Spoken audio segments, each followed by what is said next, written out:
चलिए खबरों का सिलसिला आगे बढ़ाते हैं। वक्त हो चला है ground report with Gaurav Agarwal का। अच्छा लगता है जब आपकी मुहिम रंग लाए और अपने अंजाम तक पहुंच जाए। कुछ ऐसा ही किया है TV9 भारतवर्ष ने।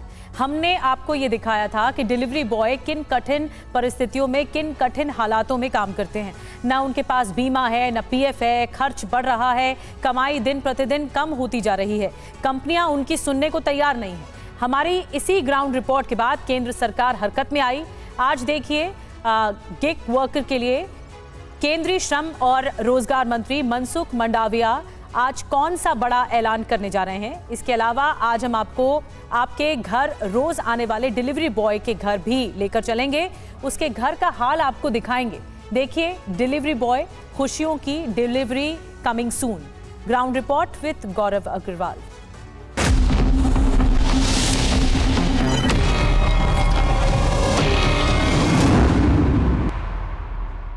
को देख के हम आनंद लेते हैं उनकी खुशियों की डिलीवरी कब होगी। और TV9 भारतवर्ष की मुहिम रंग लाई है। आज अपनी इस ग्राउंड रिपोर्ट में मैं आपको दिखाऊंगा कि कैसे एक डिलीवरी बॉय जब संघर्षों से गुजर रहा है और जब उस रिपोर्ट को TV9 ने दिखाया तो कैसे सरकार ने उसका संज्ञान लिया है। आज अपनी इस रिपोर्ट में मैं आपको दिखाऊंगा एक डिलीवरी बॉय का पूरा घर।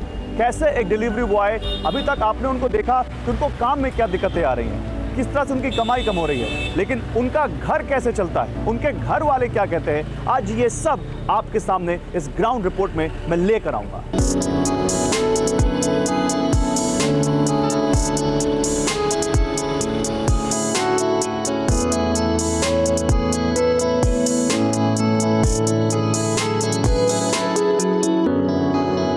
आगे बढ़ें उससे पहले आपको हमारे पिछले एपिसोड का एक छोटा सा रिकैप जरूर देखना चाहिए।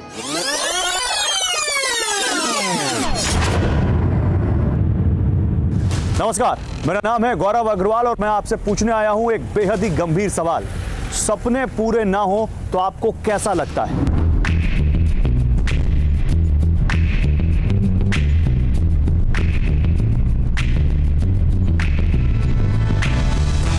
रोजगार मिलता नहीं है, मजबूरी में बंदा आता है, काम करता है। सर आगे कुछ नहीं होगा सर, यही है गुलामी वाली नौकरी, यही है, करते रहो बस, बोझा ढोते रहो, कमाते रहो, खाते रहो, यही नौकरी है और कुछ नहीं है सर। कोई सुनता नहीं, कोई सुनने वाला नहीं। अभी एक्सीडेंट है जाए, कंपनी में कॉल लगाओगे, कोई कॉल ही नहीं उठेगी। कस्टमर कहता है इतना डिले क्यों हुआ, ट्रैफिक, बारिश, सब चीज झेल कर कस्टमर के पास पहुंचता है। अमरजीत, आप डिलीवरी बॉय कब से गए?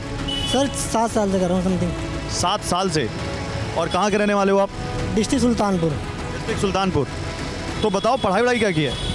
सर मैंने हाई स्कूल इंटर, उसके बाद BSc भी कंप्लीट किया हमने। BSc करने के बाद एडिशिया कंप्यूटर कोर्स भी किया, ITI भी करा। लेकिन सर जॉब ना सही से होने के चक्कर में मैं कर रहा हूँ, 6-7 साल से कर रहा हूँ। कहाँ से हैं आप? हरदोई से। कितनी पढ़ाई की? DL.ED प्लस VTC और प्लस सुपर टेट कर लिया है मैंने। अब मैं CTET को दोबारा से कुछ नंबर मेरे कम आए थे, अब मैं CTET कर रहा हूँ इस टाइम। टीचर बनना चाहते हैं? एक डिलीवरी बॉय की लाइफ कैसी होती है? डिलीवरी बॉय जितने संघर्ष से गुजरता है उतना कोई भी नहीं गुजर सकता है। जैसे कि एक इंटरफेस तो पहले रेस्टोरेंट से करता है, फिर वहाँ से जाने के बाद सोसाइटी में गार्डों से, फिर कस्टमर कहता है इतना डिले क्यों हुआ, ट्रैफिक, बारिश, सब चीज़ झेल कर कस्टमर के पास पहुंचता है। कस्टमर को ये लगता है कि राइडर गलती करके आ रहा है, राइडर अपनी वजह से ही डिले कर रहा है। जब एक्सीडेंट होता है तब अपने यार दोस्तों को किसी को बुलाता हूँ हेल्प के लिए, ये कंपनियों को बताता हूँ तो कंपनियाँ कोई ये कुछ नहीं कहती हैं, ना कुछ एक्शन लेती हैं, ना उसके बारे में कुछ सोचती हैं। बैठने का है कोई सुविधा, ना कोई वो है प्लेटफॉर्म की यहाँ बैठो, यहाँ बैठने के, ना खाने पीने का कोई वेस्ट कुछ भी नहीं है, ना कुछ एक है कुछ भी नहीं है। तो हमारे साथ एक शख्स हैं जो पिछले 10 साल से डिलीवरी के काम में लगे हुए हैं। डिलीवरी बॉय की जिंदगी कैसी होती है? जिंदगी हमारी तो देखो जी, इस समय बिल्कुल नरक बना रखी है कंपनी ने। कोई सुनता नहीं है। स्विगी 20 रुपये में 6 किलोमीटर भेजती है, 6 किलोमीटर वापस बुलाती है। 12 किलोमीटर में 24 रुपये का पेट्रोल लग जाता है, 20 रुपये ऑर्डर के मिलते हैं। 4 रुपये माइनस में चले गए हम। कस्टमर्स का कैसा रवैया होता है आप लोगों के साथ? वो कस्टमर तो सर हर तरह के मिलते हैं, बढ़िया भी मिलते हैं और गलत भी मिलते हैं। बढ़िया भी ऐसे मिलते हैं, बेचारे बात भी पूछते हैं, पानी की भी पूछते हैं। कुछ ऐसे मिलते हैं कि गलत बात भी करते हैं कि घंटी बजाते रहो गेट नहीं खुलेगा। लेकिन अब तो इन्होंने बिल्कुल मामला बेकार कर रखा है। बेरोजगारी का फ़ायदा उठा रहे हैं ये। रोज़गार मिलता नहीं है, मजबूरी में बंदा आता है, काम करता है, वो यही सोचता है चल 300 बच रहे हैं, बच तो रहे हैं, कुछ खाने पीने के लिए तो कुछ तो मिलेगा। और क्या कंपनी सुविधा देती है आप लोगों को? कोई सुविधा नहीं, कोई सुनने वाला नहीं। अभी एक्सीडेंट है जाए कंपनी में कॉल लगाओगे, कोई कॉल ही नहीं उठेगी।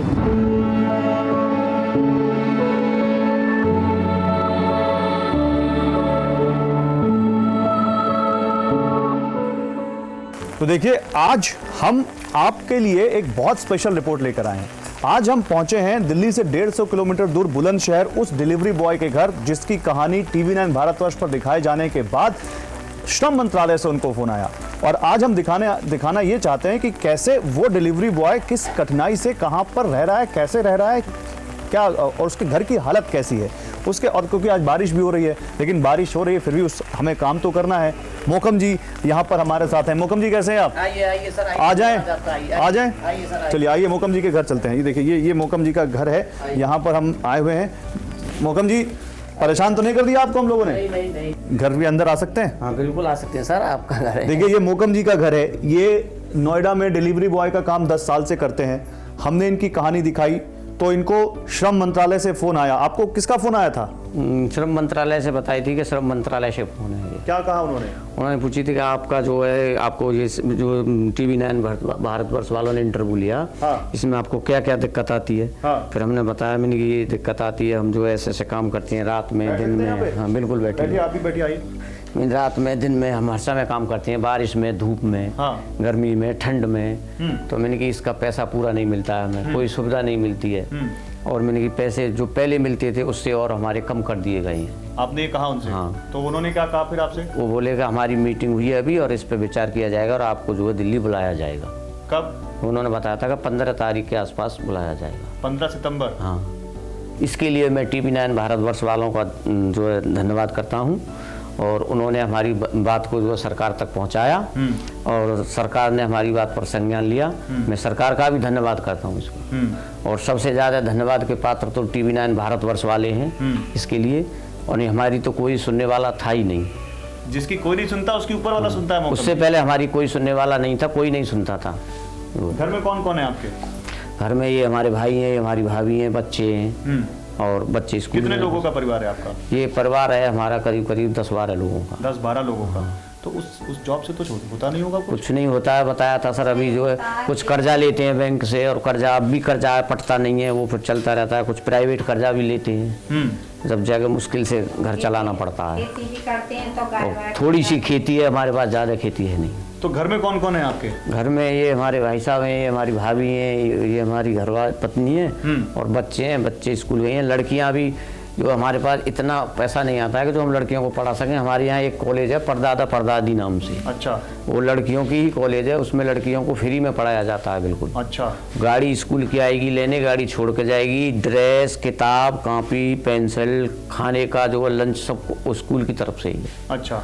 और अगर हम किसी अन्य स्कूल में पढ़ाएं तो फिर इतना हमारे पास पैसा नहीं है। तो फिर घर का खर्चा कैसे चलता है? अब घर का खर्चा जो कुछ वहाँ से आता है, कुछ कर्जा लेते हैं, कुछ इधर उधर ये भी मजदूरी करते हैं, वो भी करते हैं, मुश्किल से खर्चा। और आप नोएडा में डिलीवरी बॉय का काम करते हैं? हाँ, बड़ी दिक्कत, बहुत दिक्कत इतनी है कि बहुत परेशानी। ये घर में कितने कमरे होंगे? यही कमरा है बस, इसी कमरे में? यही कमरा है, हाँ यही सब इसी में रहते हैं। और पीछे खाली है सब, पशु रहती हैं। कंपनियों से क्या चाहते हो? कंपनी से हम ये चाहते हैं कि कंपनी जो हमारा जो पहले पैसा मिलता था, जो पहले जो नियम था कंपनी का रेट कार्ड, वही रेट कार्ड लागू हो जाए तो ज़्यादा बढ़िया है। पहले क्या था? पहले रेट कार्ड तो ये था कि जैसे कि तुम इंसेंटिव भी अलग अलग मिलता था और पर ऑर्डर भी अलग, जो है जैसे 60 रुपये 80 रुपये मिलता था। और अब उसको घटा के बहुत कम कर दिया, 20 कर दिया। अच्छा, एक जानकारी मैं भी देना चाहता हूँ। मैंने इनसे पहले भी बात की थी। हमने ऑनलाइन फूड एग्रीगेटर कंपनियों के जो डिलीवरी बॉय हैं, जो गिग वर्कर हैं, उनको लेकर एक बहुत बड़ा एपिसोड दिखाया था जिसकी काफ़ी प्रशंसा भी हुई थी और सरकार ने भी जिसका संज्ञान लिया था। वो जो है हमने उस समय भी कंपनियों से संपर्क करने की कोशिश की थी और इस बार भी हमने ऑनलाइन फूड एग्रीगेटर कंपनियां, मैं नाम लेके कह रहा हूं, जोमेटो और स्विगी दोनों को मेल करके ये कहा कि हम आपसे बात करना चाहते हैं। लेकिन अभी तक जब मैं मोकम से बात कर रहा हूं, मोकम जी से, अभी तक कोई उनका जवाब नहीं है और उन्होंने कोई प्रतिक्रिया हमें नहीं दी है कि वो इस पर बात करना चाहते हैं कि नहीं। उनको भी सामने आना चाहिए और उनको भी अपना पक्ष यहाँ पर रखना चाहिए, क्योंकि एक डिलीवरी बॉय केवल उसकी ज़िंदगी रेस्टोरेंट से खाना उठाकर अपने कस्टमर तक डिलीवर करके नहीं है, उसकी ज़िंदगी का एक पक्ष ये भी है जो इस वक्त आप दिल्ली से 150 किलोमीटर दूर बुलंदशहर के इस बीरपुर गांव में देख रहे हैं, जहां पर आप देखिए ये 10 साल से फूड डिलीवरी करने वाला शख्स किन हालात में रहता है और कैसे अपना काम चला रहा है।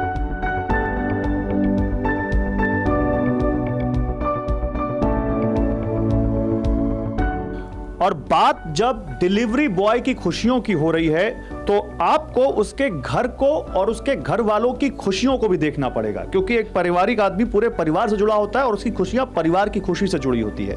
हमने डिलीवरी बॉय की बात उठाई, मोकम सिंह जी को सुना आपने, मोकम सिंह जी को कैसे श्रम मंत्रालय से कॉल आया, इन्होंने अपनी समस्याएं बताई। हम मोकम सिंह जी से रिक्वेस्ट करके बुलंदशहर पहुंचे हैं, बुलंदशहर जिले में उनके गाँव, जो कि आप समझ लीजिए दिल्ली में जहाँ सरकार बैठती है, जहाँ श्रम मंत्रालय है, उससे 150 किलोमीटर होगा।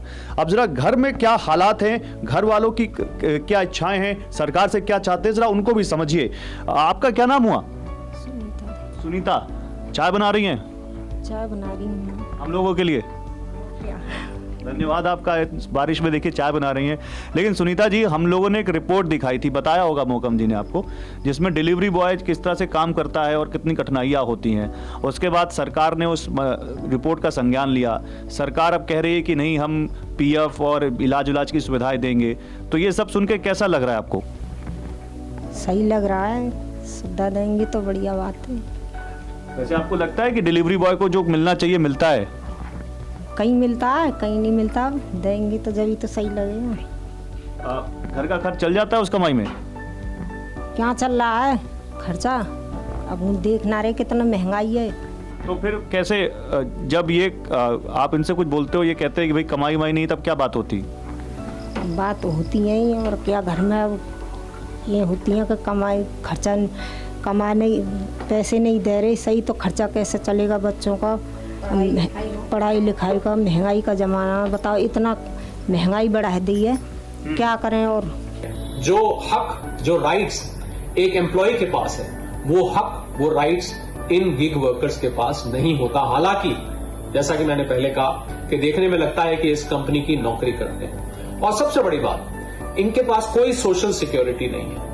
एक आम एम्प्लॉय को प्रोविडेंट फंड है, ईएसआई है, रिटायरमेंट के बाद ग्रेचुटी मिलती है, पर ये लोग कितने ही साल काम करते रहे, इनकी रिटायरमेंट या ये जैसे ही काम छोड़ेंगे वहीं पर समाप्त हो जाएगी। कोई लमसम अमाउंट नहीं मिलेगा। जितने दिन काम किया उतने दिन की तनख्वाह ली, उतने दिन का कॉम्पनसेशन लिया और एक तरफ हो गए। कोई भी इनको लमसम अमाउंट नहीं दिया जाएगा, यानी कि जब ये रिटायर होंगे इनके लिए कोई सोशल सिक्योरिटी नहीं है। कल को ये बीमार हो जाते हैं तो अगर इनके पास कुछ बचत है तो अपना इलाज करा पाएंगे। कंपनी की जो मेडिकल फैसिलिटीज अपने एम्प्लॉइज के लिए होती हैं, वो इन लोगों के लिए नहीं होती है।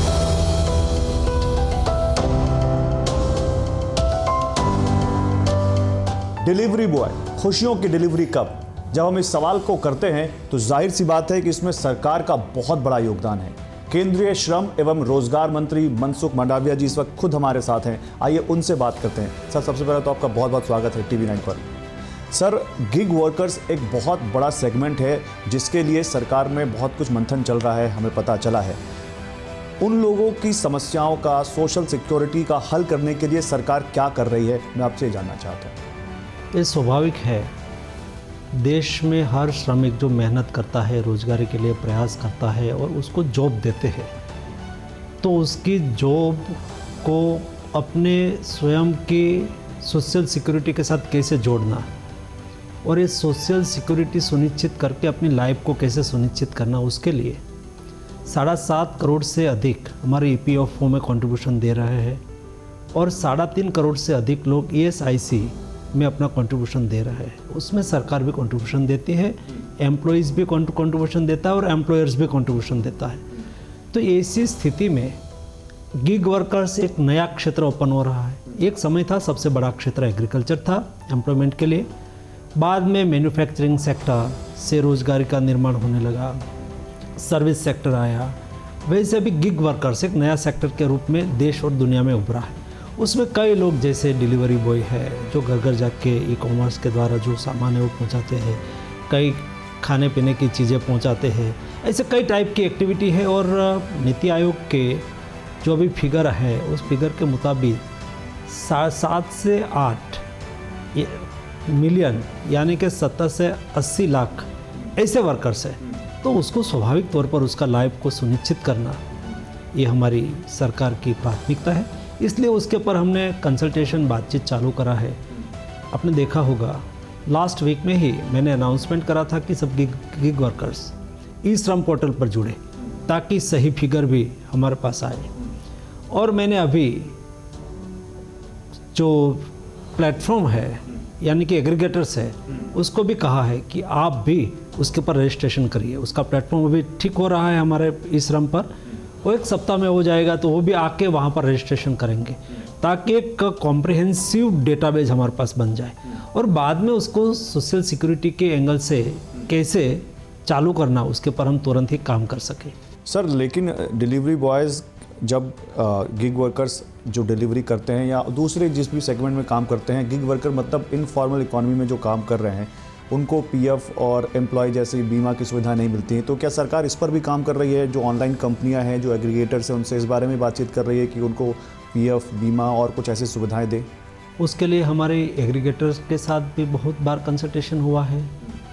अलग अलग उसके भी एसोसिएशन बने हुए हैं, उसके साथ भी डिस्कशन चल रहा है और उसमें से एक ऐसा रास्ता आइडेंटिफाई कर पाएंगे जो फैसिलिटी, जो सुविधा, फॉर एग्जांपल ऐसी के कोई लाभार्थी है, सारे परिवार को हेल्थ सिक्योरिटी मिलती है, उसको all type of expenses ESIC कि अस्पताल में होता है और हम उसको में एक स्टेप और आगे बढ़ने की दिशा में काम कर रहे हैं। भविष्य में ESIC के लाभार्थी है जो सुविधा अपने अस्पताल में नहीं होगी तो अपनी इच्छा के अनुसार आयुष्मान भारत योजना के साथ NPLN अस्पताल में जाके भी ट्रीटमेंट करवा पाएंगे। वैसे EPFO में उसका पैसा कटता है। ये दोनों में जब उसके यहाँ बच्चे की शादी हो, बच्चे को पढ़ाना हो या तो कोई अपने यहाँ एक्सीडेंटल कोई घटनाएं हुई और उसको पैसे की रिक्वायरमेंट हो तो EPFO में जाके या ESIC से वो पैसा उठा सकते हैं ताकि उसकी लाइफ स्मूथ बने और उसको लगे कि मेरी क्राइसिस में हमारी व्यवस्था है, हमारा कंट्रीब्यूशन हमें सहयोग करेगा, तो खुशी से उसका कंट्रीब्यूशन भी देंगे, सरकार उसका मैनेजमेंट करेगी, थोड़ा कंट्रीब्यूशन भी देगी, एम्प्लॉयर भी अपना कंट्रीब्यूशन देंगे। आपने देखा होगा अभी महत्वपूर्ण ये सारा बजट एम्प्लॉयमेंट सेंट्रिक बजट है। 4 करोड़ नए जॉब निर्माण की बात है और ये 4 करोड़ नए जॉब निर्माण के लिए 2 लाख करोड़ का बजट आवंटन व्यवस्था होनी है, तो उससे अल्टीमेटली जॉब और जॉब के बाद उसकी लाइफ, सोशल सिक्योरिटी दोनों सुनिश्चित होता है। वैसे उसको गिग वर्कर्स को भी मैं क्लियर मानता हूँ कि उसको भी इस फैसिलिटी के साथ जोड़ा जाएगा। आखिरी सवाल, गिग वर्कर्स की कमाई बढ़े, इसको लेकर भी क्या आपने कंपनियों से कोई बातचीत की है और उनको और सुविधाएं दे कंपनियों का क्या रुख है? उसमें कंपनियां भी बहुत पॉजिटिव है। सभी कंपनी ने अपनी अपनी बात रखी है क्योंकि एक कंपनियां गिग वर्कर्स को काम के पर पैसा देती है, डिलीवरी पर पैसा देती है, जितना काम करे इतना पैसा देती है, कोई डेज पर डे काम के पर पैसा देते हैं, कोई मंथली काम पे भी पैसा देते हैं। तो उसमें से कौन से मॉडल पे उसकी इनकम यानी कि आय सिक्योरिटी, सैलरी सिक्योरिटी भी होनी चाहिए। कई बार एक व्यक्ति ऐसे 2-3 एग्रीगेटर के साथ जुड़ा हुआ होता है तो अपनी सुविधा के अनुसार काम कर लेता है, तो ऐसी स्थिति में उसको कैसे समाहित करके उसके बारे में सोचा जाए, उसके दिशा में भी बहुत डिस्कशन होता है। लेकिन मैंने देखा सभी का कोऑपरेटिव मोड रहा है, सब लोग कहते हैं कि ये करना चाहिए, सहमत होते हैं, मॉडल बन रहा है। मॉडल बनने के बाद हम इम्प्लीमेंटेशन में आएंगे। एक टाइमलाइन कोई दे सकते हैं कब तक ये लागू हो जाएगा? जल्द से जल्द लागू हो ऐसा प्रयास हम करेंगे क्योंकि टाइमलाइन तय हो जाती है, निश्चित हो जाती है, बाद में आगे पीछे होता तो फिर आप पूछेंगे कि हुआ नहीं। जल्दी हो जाए ऐसा करेंगे।